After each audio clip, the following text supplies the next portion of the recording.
शंकर, सचिव श्री सेतुरमन, आज ही इसी मंच पर पुरस्कृत हुए स्वामी तेजोमयानंद जी, श्री अमिताभ बच्चन जी, श्री सेम पेट्रोदा जी, और इस गरिमामय समारोह में उपस्थित मेरे बहुत ही स्नेही भाइयों और बहनों, सबसे पहले तो मैं स्वामी जयेंद्र सरस्वती जी के श्री चरणों में अपना प्रणाम निवेदन करती हूं, और उसके बाद जूरी के उन सदस्यों के प्रति कृतज्ञता ज्ञापित करती हूं जिन्होंने Swami Chandrashekhar Saraswati national eminence award के लिए मुझे चुना। मित्रों, राजनीतिक क्षेत्र में पुरस्कार तो अनेक मिले हैं, लेकिन आज का ये पुरस्कार स्वामी जी पुरस्कार नहीं, मेरे लिए आशीर्वाद है। साक्षात परमाचार्य जी का आशीर्वाद, साक्षात शंकर का आशीर्वाद। इसीलिए पुरस्कार मिलने पर प्रसन्नता होती है, पर आज अपने आप को धन्य महसूस कर रही हूं। ये आशीर्वाद प्राप्त करके मैं धन्य हुई। लेकिन इस पुरस्कार के साथ, आशीर्वाद के साथ बहुत महती जिम्मेदारी भी चली आई है, क्योंकि जब साइटेशन पढ़ी जा रही थी तो जिन गुणों का वाचन किया जा रहा था, ये जिम्मेदारी है कि जीवन भर उन गुणों पर खरी उतरूं और उसमें से एक भी चीज ऐसी न लगे कि जो कही गई थी लेकिन असत्य निकली। साइटेशन का वाचन संस्कृत में हुआ। शंकर जी, संस्कृत के प्रति आपकी निष्ठा और अनुराग देखकर मेरा मन बहुत प्रफुल्लित हुआ है, क्योंकि शायद कम लोगों को यहां यह मालूम हो कि संस्कृत विश्व की सबसे वैज्ञानिक भाषा है। सेम पेट्रोदा यहां बैठे हैं, वो साक्षी होंगे इस बात के कि जब दुनिया में टॉकिंग कंप्यूटर बनाने की बात चली तो प्रश्न उठा कि कौन सी भाषा उसके लिए चुनी जाए, क्योंकि कंप्यूटर का अपना कोई विवेक नहीं होता। जो आप बोलते हैं वही वो लिखता है, और जो लिखा जाता दिया जाता है उसी को वो पढ़ता है। इसलिए भाषा व्याकरण की दृष्टि से भी वैज्ञानिक होनी चाहिए और ध्वनि की दृष्टि से भी। जो बोला जाए वही वो पढ़े। आज गर्व से माथा ऊंचा करके कह सकती हूं कि विश्व की तमाम भाषाओं की समीक्षा करने के बाद जिस भाषा को सर्वथा उपयुक्त पाया गया कंप्यूटर के लिए, वो संस्कृत है। क्योंकि जैसे अंग्रेजी में NO नो भी नो है और KNOW भी नो है। अब अगर आप कंप्यूटर को बोलें आई नो दिस, तो लिखेगा INO नो दिस, कोई अर्थ ही नहीं निकलेगा उसका। कहीं T साइलेंट हो जाता है तो कहीं E साइलेंट हो जाता है। बोलते हैं, लिखते हैं एंटरप्रेन्योर, बोलते हैं एंटरप्रेन्योर। वो विवेकहीन कंप्यूटर कैसे देखेगा इसको? लेकिन संस्कृत में जो बोला जाता है वही लिखा जाता है। यहां तक कि छोटी ई और छोटे ऊ की मात्रा की ध्वनियां भी अलग है। इति, यदि आपने छोटा बोला तो इति, लेकिन दही, बड़ी की मात्रा बोला तो दही। तो जो बोलेंगे वो लिखेगा, जो लिखेगा वही पढ़ेगा।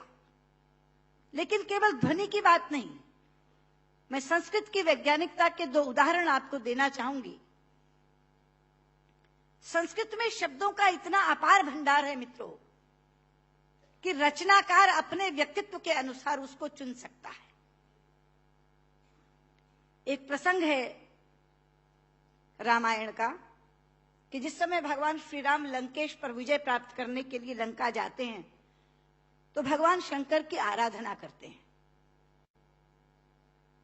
वो स्तुति जिसमें करते हैं वो रामचरितमानस में रुद्राष्टकम के नाम से समाविष्ट किया गया है। रुद्राष्टकम के शब्द हैं, नमामि शमीशान निर्वाण रूपम विभुम व्यापकम ब्रह्म वेद स्वरूपम निजम निर्गुणम निर्विकल्पम निरीहम चिदाकाशमाकाशवासम भजे। लेकिन उसी समय श्री राम पर विजय प्राप्त करने के लिए रावण ने भी आराधना की थी, स्तुति की थी, और उसने अपना स्तोत्र स्वयं रचा था, जो शिव तांडव स्तोत्र के नाम से प्रसिद्ध है। शब्द हैं डमट डमट डमट डमन निनाद वट डमर वयम चकार चंड तांडवम तनो तुरय शिव शिवम धगत धगत धगत जवल ललाट पट्ट पावके किशोर चंद्रशेखरे रति प्रतिक्षाम ममा धराधरेन्द्र नंदिनी विलास बंधु बंधुरा स्फुर दिगंत संतति प्रमोद मान मानसे। यहां बैठे किसी एक 5 वर्ष के बालक के सामने यदि मैं केवल ये 2 श्लोक रख दूं और ये कहूं कि बच्चा ये बताओ इसमें से कौन सा रावण ने रचा होगा और कौन सा राम ने पढ़ा होगा, तो बिना कुछ जाने वो कहेगा कि डमट डमट डमट डमन ये रावण का श्लोक होगा, क्योंकि शब्द उसके व्यक्तित्व से मेल खाते हैं। और नमामि शमीशान निर्वाण रूपम राम ने कहा होगा। यह है संस्कृत की वैज्ञानिकता। एक और उदाहरण देती हूं, आप हैरान हो जाएंगे। संस्कृत के एक रचनाकार हैं दंडी, उनका एक नाटक है 10 कुमार चरितम, जिसमें 10 राजकुमारों की कथा है अलग अलग। उसमें एक कथा आती है राजकुमार विश्रुत की। प्रसंग है कि वो आखेट के लिए शिकार करने के लिए जंगल में जाता है। एक तीर आकर उनके होंठ पर लगता है और उनका निचला होंठ कट जाता है। मित्रों, इस प्रसंग के घटने के बाद कथा अनेक पन्नों में चलती है। कितने ही संवाद विश्रुत बोलता है, लेकिन दंडी ने पूरे संवादों में कहीं भी ओष्ठांग का प्रयोग विश्रुत से नहीं करवाया है। ओष्ठांग क्या है? पूरा अल्फाबेट हिंदी का जो पवर्ग है वो ओष्ठांग है। प फ ब फ म। प फ ब फ म दोनों होंठ मिलाकर बोले जा सकते हैं। अगर दोनों होंठ में से एक होंठ नहीं है तो आप प नहीं बोल सकते, ब नहीं बोल सकते, भ नहीं बोल सकते, म नहीं बोल सकते। ये पवर्ग ओष्ठांग है। तो अगर उसका एक होंठ कट गया तो उसने पवर्ग का उच्चारण कैसे किया, ये कोई भी प्रश्न कर सकता था रचनाकार से। इसलिए अनेक संवादों में कहीं भी ओष्ठांग का प्रयोग नहीं है। यह है संस्कृत की वैज्ञानिकता। लेकिन लोग आजकल कहते हैं कि संस्कृत तो बोलचाल की भाषा नहीं बन सकती, संस्कृत कभी जनभाषा नहीं रही। शायद इससे बड़ी अज्ञानता की बात कोई दूसरी नहीं हो सकती। संस्कृत जनभाषा रही है। छोटे लोग, अनपढ़ लोग, बिना विद्यालय में गए लोग संस्कृत बोलते रहे हैं। राजा भोज के काल में एक प्रसंग आता है कि राजा भोज एक बार अपने प्रजा का हालचाल जानने के लिए जंगल से जा रहे थे। सामने से एक लकड़हारा आ रहा था। उसने लकड़ियां काटकर अपने सिर पर रखी हुई थी, पसीनों पसीन था। राजा ने लकड़हारे को देखा तो तब संस्कृत में ही बातचीत होती थी, संस्कृत ही जनभाषा थी। तो राजा ने लकड़हारे से कहा, किमते भारम बाधती,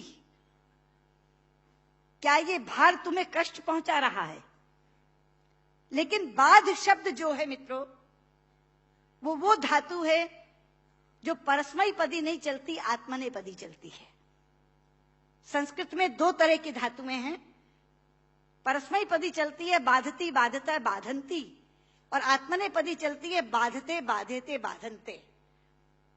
बाध शब्द जो है वो आत्मनेपदी में है। तो लकड़हारा जवाब क्या देता है? भारम न बाधती राजन यथा बाधती बाधते। कि राजा, मुझे ये भार कष्ट नहीं दे रहा जितना आपके मुंह से बोला हुआ बाधती शब्द कष्ट दे रहा है, क्योंकि बाधती शब्द का अशुद्ध उच्चारण आपने किया है। ये शब्द बाधते होना चाहिए। भारम न बाधती राजन यथा बाधती बाधते। तो कौन कहता ये जनभाषा नहीं रही? ये जनभाषा रही है। लेकिन आज मैं शंकर जी से कहना चाहूंगी कि आपकी साउथ इंडिया एजुकेशन सोसाइटी पर एक जिम्मेदारी आई है, क्योंकि आज संस्कृत केवल कर्मकांड की भाषा बनकर रह गई। कल जब विश्व के लोग आएंगे और कहेंगे कि कंप्यूटर के लिए हमें संस्कृत के विद्वान दो, हम टॉकिंग कंप्यूटर बनाना चाहते हैं, तो एक विडंबना खड़ी होगी कि जिसे संस्कृत आती है उसे कंप्यूटर नहीं आता, और जिसे कंप्यूटर आता है उसे संस्कृत नहीं आती।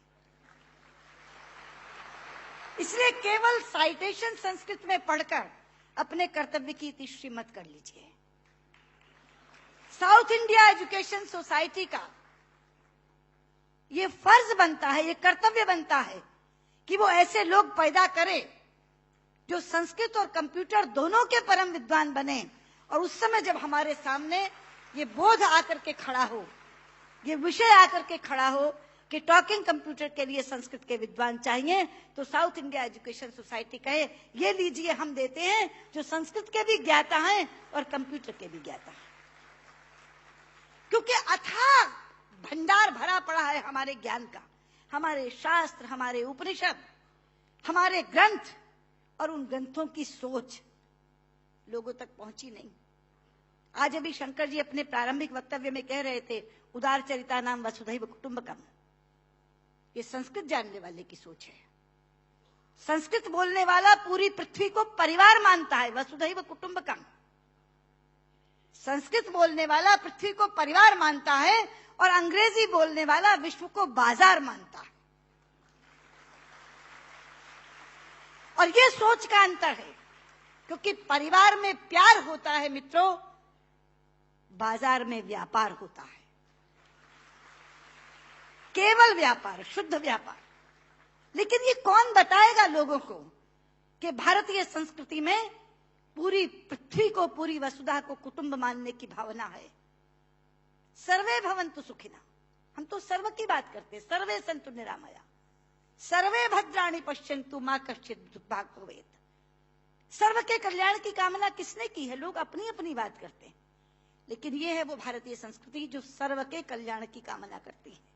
इसलिए बहुत ज्यादा आवश्यक है कि ये ज्ञान जो छिपा पड़ा है पुस्तकों में, केवल इस कारण नहीं पहुंच पा रहा कि ऐसी भाषा में है जो भाषा मृतप्राय होती जा रही है, जो भाषा केवल मंत्रोच्चार की भाषा बन गई है कि विवाह पद्धति करानी है, जन्म मरण कराना है तो पंडित जी को बुला लो, वो भी अपना आधा अशुद्ध और आधा शुद्ध बोल के चले जाते हैं, क्योंकि उनको भी कोई टोकने वाला नहीं, उनको भी कोई कहने वाला नहीं कि आप क्या कर रहे हैं।